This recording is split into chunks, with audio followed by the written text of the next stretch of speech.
Hi, everyone. Welcome back to the Mama Genius Festival. We are so excited that you are here. We have three youth speakers just ready to come on, but I have two MCs for with me tonight, and I want to introduce them first. We have meet Jackie Bailey, the international conversational coach, TEDx speaker, and co-host of the Life Mastery Radio. From overcoming childhood silence to empowering others, Jackie's journey has inspired many. Learn about the Speak Feed Lead project and Jackie's commitment to helping kids and teen find their confident voices on a global platform.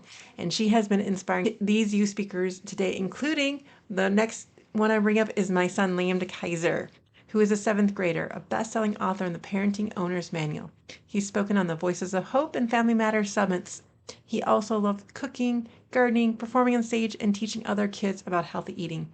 He has a black belt in Taekwondo with me and enjoys the outdoors with his family and scouting. I'm so excited to bring these two on today to introduce three wonderful youth speakers who are going to be so motivating and inspiring. Take it away, Jackie and Liam.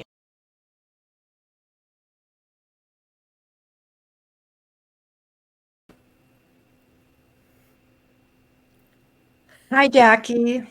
Hi, Liam. It's great to see ya. Yeah.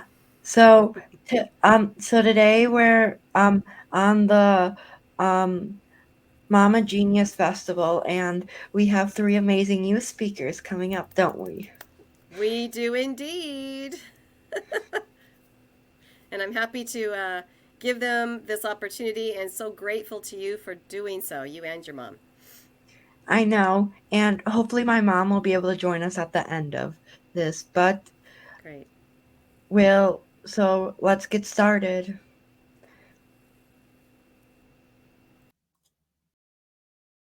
Have you ever been afraid to raise your hand in class or apply for the school play?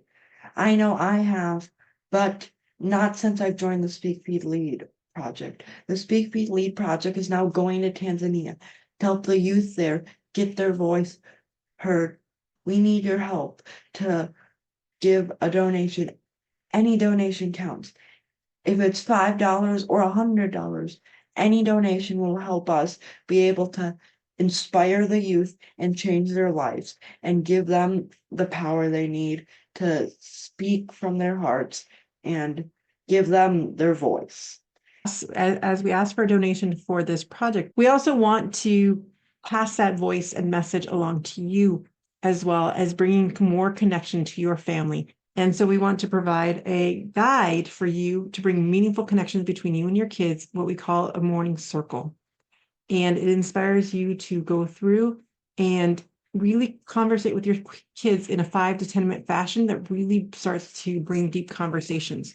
We provide the directions for how to do it, along with the cards you can print yourself and create the deep questions such as, what does it mean to be yourself? And you'll be surprised as you go around doing this process, how it starts to just naturally start to open up more and more conversations, even throughout the day. So we want to bring the voice to everyone. All we request is for a donation to our Tanzania project, and we will send you the details to how to make your own circles and get your own cards as well. So please click the link below and make the donation that you feel comfortable with, and we will send these materials to you. Jackie, do you have anything to add to about Tanzania or? Yes, thank you, Liam, for the opportunity. It is going to be an amazing opportunity for you to be part of a program that thousands of kids are going to benefit from because they can't wait for our group to get there. We're bringing them their voice and we're going to help them to get their voice out in the world, just as you're going to see these youth speakers doing right here on this stage today. And you can help us to have that impact in Tanzania. So thank you for making that, Liam. Jackie, and thank you for giving me and my mom the opportunity to help you in the Speak Feed Lead project go to Tanzania. And if you want us to to do a circle with your kids or with anyone, here's a circle guide. Just make a donation to our Tanzania project, and we'll give you the and we'll email this to you. That's So awesome. now it's time to introduce our first speaker, Akshath. So his title is Punches, Projects, and Peeps: 3 Ways to Get Your Power Back. And Akshath goes to Cherry Crest Elementary School, is a member of the Professional Speaking Masterminds group, and an inspiring TEDx speaker on stage. He describes his challenges, such as bullying. Akshath has gained strength and power, knowing from his experience he is the best teacher. In the Mama Genius Hub presentation, Akshath will share that even when you feel powerless, that you can get back your power and get back your courage and determination and what to focus on with others. Thank you, Akshath. The stage is now yours. So it all began when I was going to this bus, and I was having an argument with a kid, and then after that, when I got dropped out of the bus, he to the school, he punched me in the lip, and it really hurt. And he was my best friend, and I was really angry about it, that how such betrayal hit my heart so bad. And then it caused a really bad argument with my school and my parents. And then I decided maybe I should probably go to Taekwondo, because Taekwondo has really good benefits to me. So once I get that opportunity of someone crossing my path, I could do that. And guess what? It did happen again. So these 2 bullies decided to mess with me, and they decided to try to say that I'm weak and I have no power. But guess what? I proved them wrong, and I blocked it. And it was pretty powerful that I did that, because I had the courage, I had the power to even do that. And it happened like that about the punches. Now let's go to the projects. So our teacher assigned she assigned a project for us, and so what we had to do was read a science fiction book. Then we had to create a food truck diorama out of it, a food truck diorama. Then we had to add additional details like cutlery, characters' jobs, and it was pretty crazy, and it was really hard to do. But once I did my research in making my speech, I decided maybe so I had to also present it to the class, and it turned out to be really bad, because first of all, I wasn't really looking at the audience. I was looking at my speech, and it was pretty hard for me to look at the audience. And also, I did not know what I was doing at all, because I wasn't really prepared for it, because then I would get a bad score if I did not present. So I had to. And I think at that time I was the students gave me like a confused face. So that time I was also pretty nervous. And then after that, my teacher graded on me, and it was just a satisfactory score. Then that opportunity came back on the semester number 2.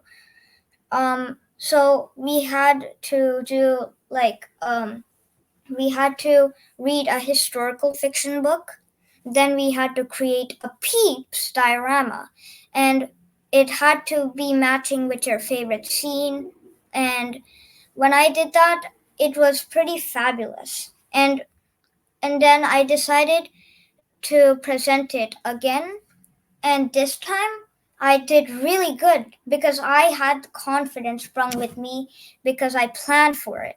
And I had such loyalty and courage to do it. And also I was looking at the audience this time, and it's one of the ways I practiced is by memorizing and practicing each day with my parents, and it really helped me.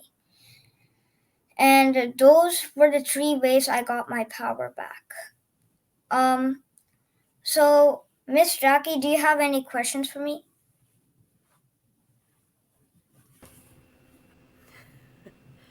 Hey, Akshath. Hello. Yeah, can you hear me? Yep. Awesome. Yeah, my questions to you are, how did you develop such a great message based on your experiences in these school projects? What process did you work through to do that? So some processes that I decided to think is that, so when I was thinking of my experiences, it was pretty hard for me because I had such minor problems, but instead I decided when I was going for the pro speaking club, I was having a chat with you, and I realized that minor problems, you could combine them to create a really good message, just like I did. So Yeah, that was pretty nice. yeah, that you are absolutely right. And I wanted other kids to know that you don't have to have these Mount Everest kind of stories where you climbed to the top and you had all these challenges. Life isn't necessarily like that for all of us. And what you've shown us here today, Akshath, is the simplest experiences we have, even with marshmallow peeps, that are inspiring to other people. So now I'm wondering if the audience has some questions about these projects, because when I first heard about these assignments that you were getting from your teacher, I was a little bit amazed that she allowed you so much creativity, because these were basically book reports, right? Yeah. But it wasn't the typical book report where you just get up in front of the class and you read your report. You had to create these dioramas using a food truck idea and then these peeps that recreated the scene. So as you're working on these projects, what do you think about them? Are they fun? Are they challenging? What do you personally learn from doing projects like that? So, when I was doing the diorama, I honestly thought of pretty creative ideas, but instead, it didn't really turn out to be as fantastic as I thought, but it was the best I could do to create it. And actually, I want to pretty much add on to my taekwondo. So when I joined taekwondo, I was the only reason that I got bullied is because I was a white belt, and it was pretty painful because I know that I could do better once I reach more belts. And turns out I did. And guess what belt I am? I'm a senior blue belt right now, and it is actually and also if you knew, I got this belt just yesterday, and my belt test was at Friday, like last Friday, and it was actually awesome. Woohoo! Congratulations. That's amazing. And Aksh, yeah, go ahead, Liam. Akshath, because you said like your first diorama went terrible presenting in front of the class. Are you still afraid to present in front of the class? And do and when you make your dioramas, it is it like, are you used to making them, or like? Yes, I after joining the pro speaking club and all those speakaboom, I honestly knew that my voice was heard, and I was the one who belonged, even though I had discouragement on my side.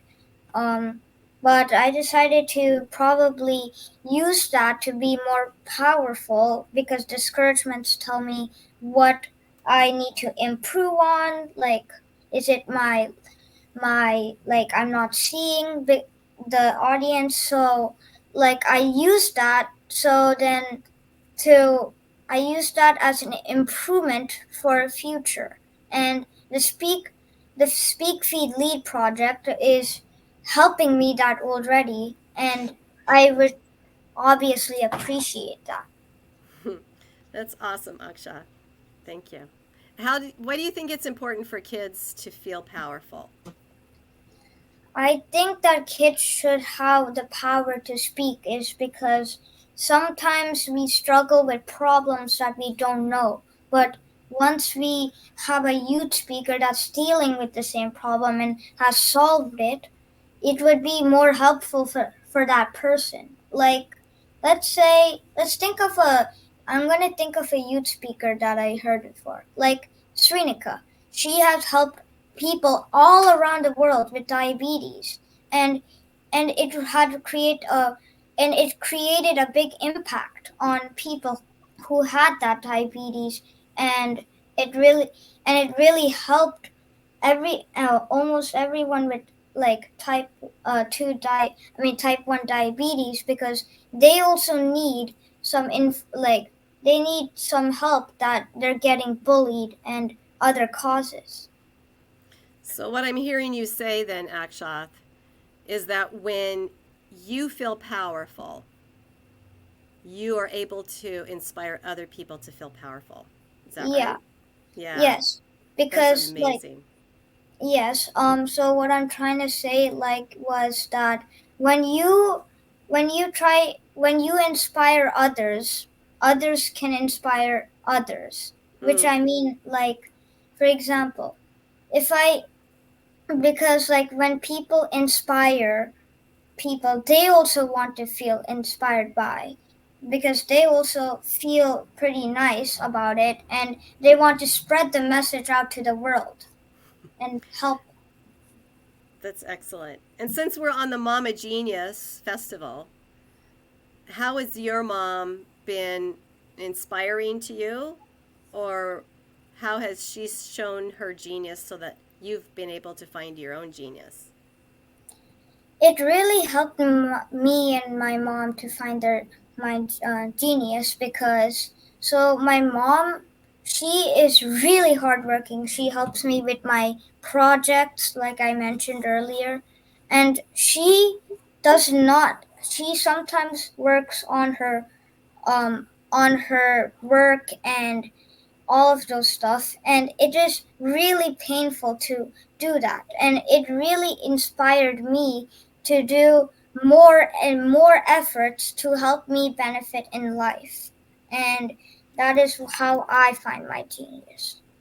Excellent. Akshath, because we're on the Mama Genius Festival, uh, um, there might be moms like how they don't know like how to get their kids to stop being bullied, or if their kids are even getting bullied. Do you have some advice for those moms?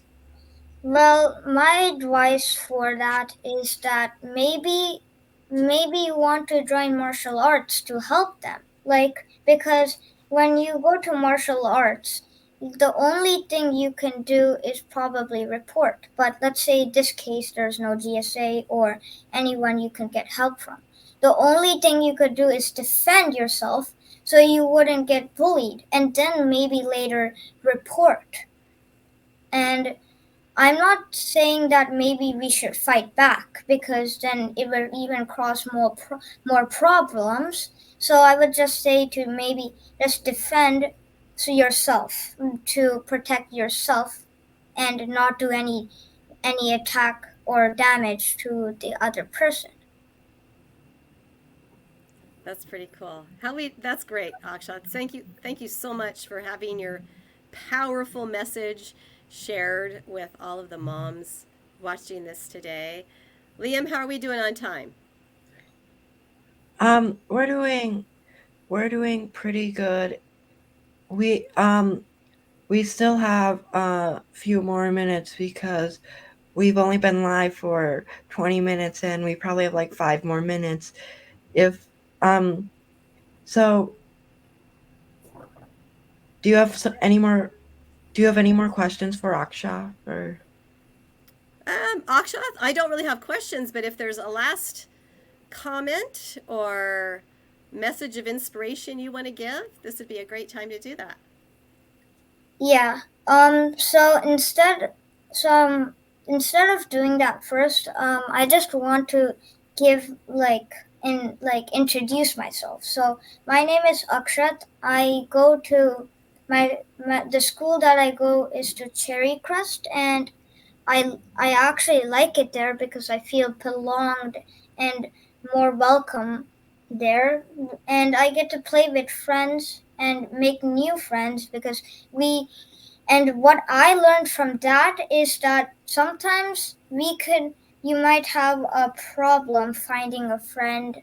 And what I realized when I went to the school, Cherry Crest, is that sometimes you might find a friend that has more than common. So when you have more than common, you could build a relationship of, maybe, let's say you like cars, and you also have a friend that's a car fan, and maybe that's how you become friends, because you know a lot about cars and you could spend the time talking more about it. Excellent. And also, before ending this stream, I also want to say that, um, in when I was pretty young, I also got to be bullied a lot by my friends, and I think the only way we could probably try to stop it is, maybe we could probably talk to together, like, about why you're doing this and why you're hurting me. And that's what I did when I had that problem with my friend, when we were getting down the bus, and it was a bit better. I felt much better when I had that talk. Excellent. Well, thank you, Akshath. And I'm sure that there's probably some moms here today that are going to look into some martial arts and hopefully public speaking for their kids. Yes. Akshath, Right. I know your message is very inspiring, and I know it's going to be helpful for many moms, and they'll be able to help their child defend themselves from bullies and stuff.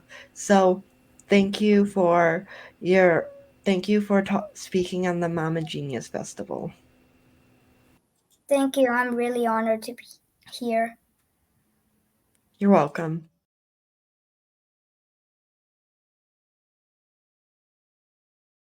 Have you ever been afraid to raise your hand in class or apply for the school play? I know I have, but not since I've joined the Speak Feed Lead project. The Speak Feed Lead project is now going to Tanzania to help the youth there get their voice heard. We need your help to give a donation. Any donation counts.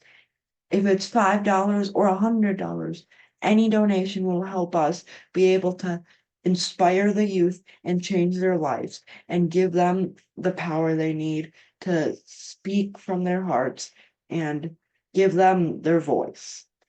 As we ask for a donation for this project, we also want to pass that voice and message along to you, as well as bringing more connection to your family. And so we want to provide a guide for you to bring meaningful connections between you and your kids, what we call a morning circle. And it inspires you to go through and really conversate with your kids in a 5 to 10 minute fashion that really starts to bring deep conversations. We provide the directions for how to do it, along with the cards you can print yourself and create the deep questions, such as, what does it mean to be yourself? And you'll be surprised as you go around doing this process, how it starts to just naturally start to open up more and more conversations, even throughout the day. So we want to bring the voice to everyone. All we request is for a donation to our Tanzania project, and we will send you the details to how to make your own circles and get your own cards as well. So please click the link below and make the donation that you feel comfortable with, and we will send these materials to you. Now it's time for our next amazing youth speaker, Samuel Kidd. His title is Motivation and Meaning.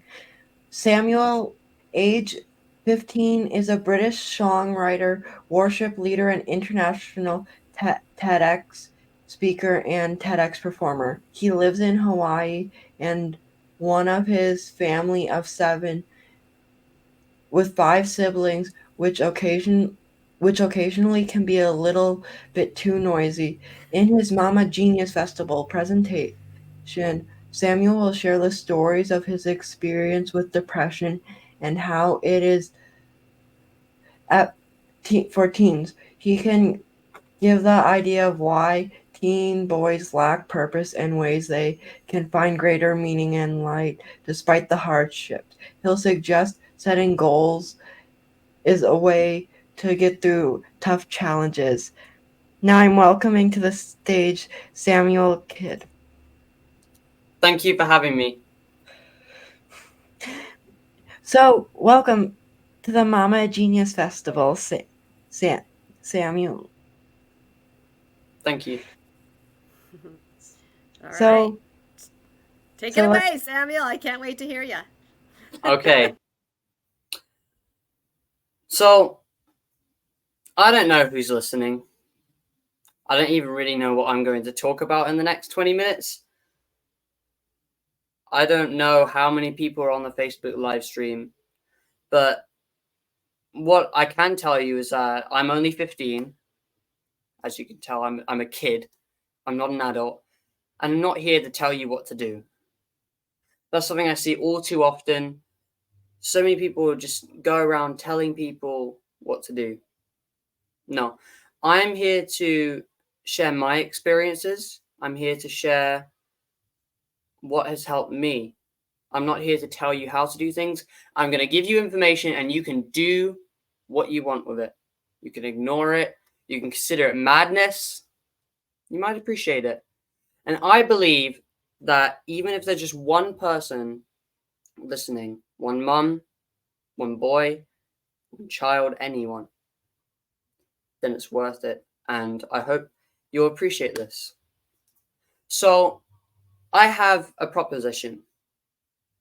It's probably a bit controversial, but it's something I have observed. Boys see the world through stories. Now, you can observe this right now. You can go to any kids group. If you have children, as I'm guessing a lot of you watching do, boys particularly, you see they love storytelling. They love dressing up as pirates, walking the plank. They love pretending to be knights in shining armor, getting ready to slay the dragon. You see that boys love stories. Now, you might be one of those people who says, actually, boys and girls are the same. You know, we all see things the same way. We all do the same things. But just speaking from experience, being someone of 5 siblings, I think I can say that's not really observable or even true. I'm not saying this as a statement. I'm saying this from my experiences. I want to stress that. I'm talking from my experience. And my experience is that I have learned things through stories. Think of Aesop's fables, for example. Think of the hare and the tortoise, how slow and steady won the race. It teaches us morals. It teaches us how to live life. Now, why do boys see the world through stories? Why is it helpful? Why is it even useful? I mean, you could just say it's not and it's just childish fantasy, but I think there's more to that. I think there's something special about the way teenagers, children, even men see stories. Well, let's think, how could we implement this view, this lens of being? Well, in a story we have the hero with conflict, so usually an adversary. We have treasure.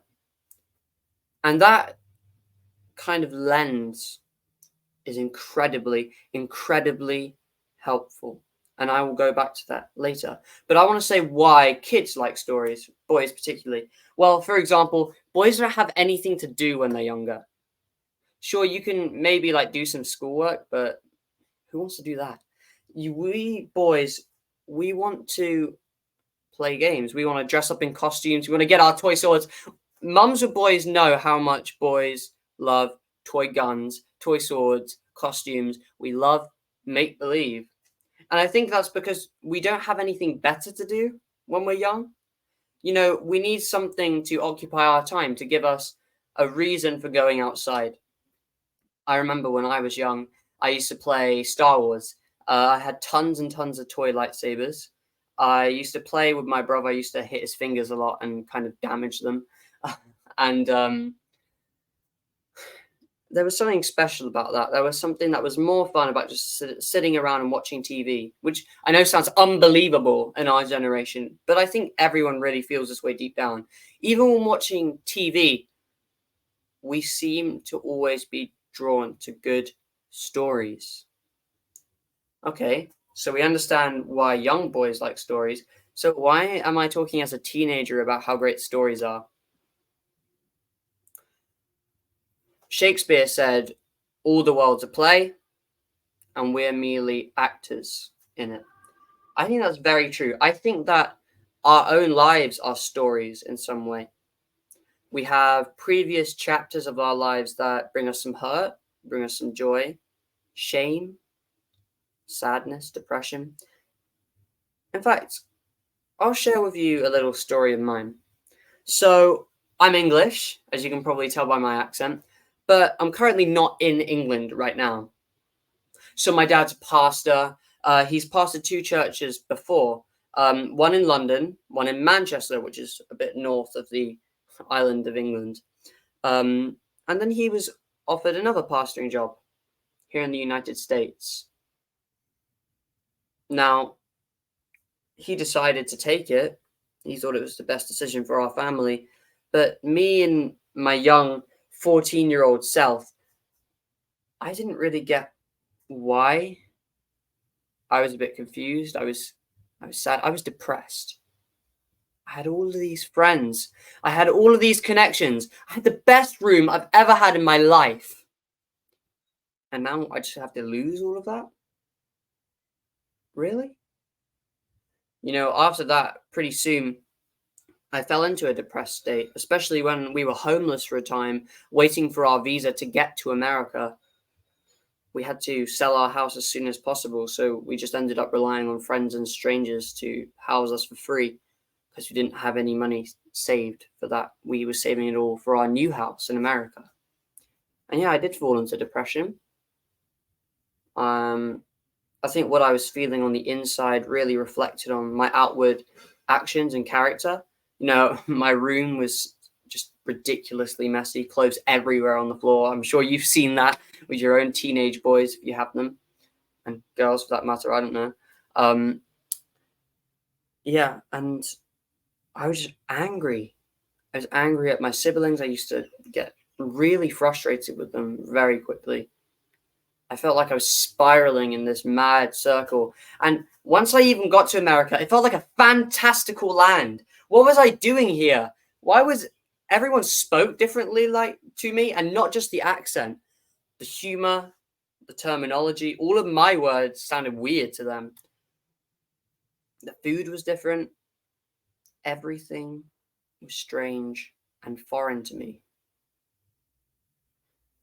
So now I was stuck in a rut. I couldn't move. There was a wall that said, "You do not belong here." But obviously, now looking back on it, that was not the case. I did belong there. And there were people around at the church that I was at that did want me to feel it belong there. And I appreciate them to this very day, and I love them for it. So now, where do my parents come into this mix? Because you are mothers. You want to hear some good advice. Let me take you back to that idea of stories again. Stories have conflict, right? Has danger. I'll give you another proposition. Boys see the world through stories. That's 1. 2 is boys are meant to face danger. All of the best stories have dangerous adversaries in it. So for me, when I was 6 years old, it was the tall tree in the back of the garden. I couldn't climb it. Every time I did, I fell over. So what did my parents do? They pushed me up the tree? Not really. I was kind of wondering why. Did they tell me, you shouldn't climb up the tree, you might fall over and get hurt? No, but they watched me, of course. They made sure I was safe, but they let me climb up the tree on my own. And whenever I was upset, they came and they told me a different way of looking at it. Try this side of the tree. Try this side of the tree. Eventually, I got up that tree. And for my 6-year-old self, that was an incredible feat. I had just climbed up something that was 2 times taller than me. I felt like a champion. And my parents are right there to catch me when I jumped down the tree. But I did fall down a lot of times. I got hurt. I got scraped. I had bruises. Now, maybe some of you mothers just horrified to think of that. Horrified to think that your child could get hurt like that. Could get damaged. But I'll tell you the rest of the story. Not only did I climb up that tree, I will say I couldn't have climbed up that tree if I hadn't fallen over before. I was learning new ways to approach the situation. I was learning how to be stronger. I became stronger from my injuries. They say, what doesn't kill you makes you stronger. I'm not sure if that's 100% true, but it was true for me climbing up the tree. And I will say now that, going back to where I was moving, that little memory helped me. I learned I was facing this obstacle. I was facing this tree I had to climb. I had no friends. I didn't know what I was doing. I didn't know what the culture was. I felt depressed. My room was in shambles. So what did I do? I tried climbing the tree. Now, when we first climb our own trees or break through our own walls, we usually do a pretty terrible job at first. But is that really a bad thing? Is it bad to do a terrible job first? It's better than not doing the task at all. So I tried. I said, okay, let me try and get at least one thing right in my life. Everything's all just in shambles. I might as well try and get one thing right. So I said, okay, I call myself a Christian. I mean, I don't act like it, but yeah, it's just like a title on the top of my head because I'm a pastor's kid. I'll try and actually act like one. So I started reading my Bible, and it helped. It helped a lot. And my parents, they came and they helped me read it. They helped me study it. All of the questions I was asking, they helped me. I mean, I was baptized already. You know, I called myself a Christian, but I didn't act like one until I started reading this, and everything made sense. I realized why I was stuck in this rut, the stump of the tree. I couldn't climb up the top of it. I realized why, because I wasn't looking up. I was trying to climb the tree without finding a way up. So, how did I deal with it? I then made my bed. Took a while. Decided I would read more. Took a while. And that all eventually came to help. I couldn't believe it. I was actually progressing. So, what do we have? Life is a story. And I'm improvising this, by the way, so I'm going to try and make it more wholesome. Life is a story. The hero, let's say we are the main characters of our story. I know it sounds selfish, but I mean, it's kind of true because we should be treating ourselves like the perspective through the main character when first person view, not third person. We faced conflict. What was my conflict? It was moving to a new culture and discovering I knew no one, I could do nothing, and I was pretty useless. How did I face that conflict? I picked up my sword and I tried fighting it. I did a terrible job at first. I got scrapes and bruises. I tried climbing up that tree and I had to take a new perspective every single time. Now, our culture tells boys, you will never climb up that tree. And if you do, it's because you're toxic. It's because you want to achieve things in life. Now, mums, listen to me. That is not a good message for boys. It's not a helpful one. In my own experience, when school told me that, I felt down. I felt like I was doing something wrong. But that is not the case. When you climb the tree, you become a better person. So when I overcame those, I felt happier. The depression was slowly melting away. And when I found this bedrock, this sustainable force that was pushing me forwards, pushing me to progress, which was Jesus Christ, the ultimate example of a man, that motivated me. That made me want to get better and better and better. And mums, I will say, if you want to take one thing away, it's encourage your boys or children, whoever, to climb up that tree. And don't try and bubble wrap them. Honestly, in my extended family, I have seen parents that just bubble wrap their children. They can't climb up that hill. They can't climb up the tree. Why? Because they'll fall over. Yes, that's the point. How else are they supposed to grow and progress when they're adults? We need to learn these things now before it's too late. Oh, I'll tell you where I moved in America, just quickly. Yeah, we moved to Hawaii, which isn't so bad. I know what you're thinking. Not that bad at all. But the reality was that was even more of a fantasy land than anywhere else, possibly. So I didn't know what to do with it. I didn't know how to rationally progress. And then I found it. And I found it in this book here, that book. And that helped me move forward. And my parents were there to help me move forward, to guide me the way, not to push me, not to hold me back and hold me tight, but to hold my hand through the way and let me learn. And I'm forever in debt to my mum and to my parents who taught me that, who let me climb up the tree. I'd like to invite Miss Jackie on. That was Yay. an amazing story. Thank you. Yes, thank you so much for being vulnerable, Samuel. There were so many golden nuggets of inspiration Thank you. in your message. That was really great. Thank you so much. I'm sure that the moms are probably feeling a little verklempt, teary-eyed, moved anyway. So thank you for sharing that. Really appreciate it. Thank you to everyone who made it possible for me to get on. Yeah, you're very welcome. Liam, did you have any thoughts, or is it time to end? That you did a great job because you said you were improvising at the whole thing. It sounded like you had a whole speech written. It was really good. Oh, thank you.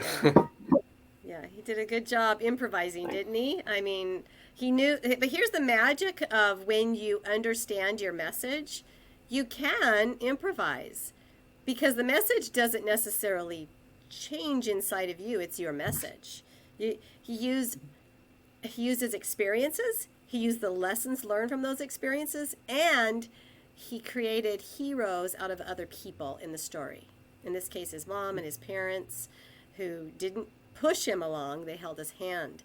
And that's a perfect organizational story or message or speech.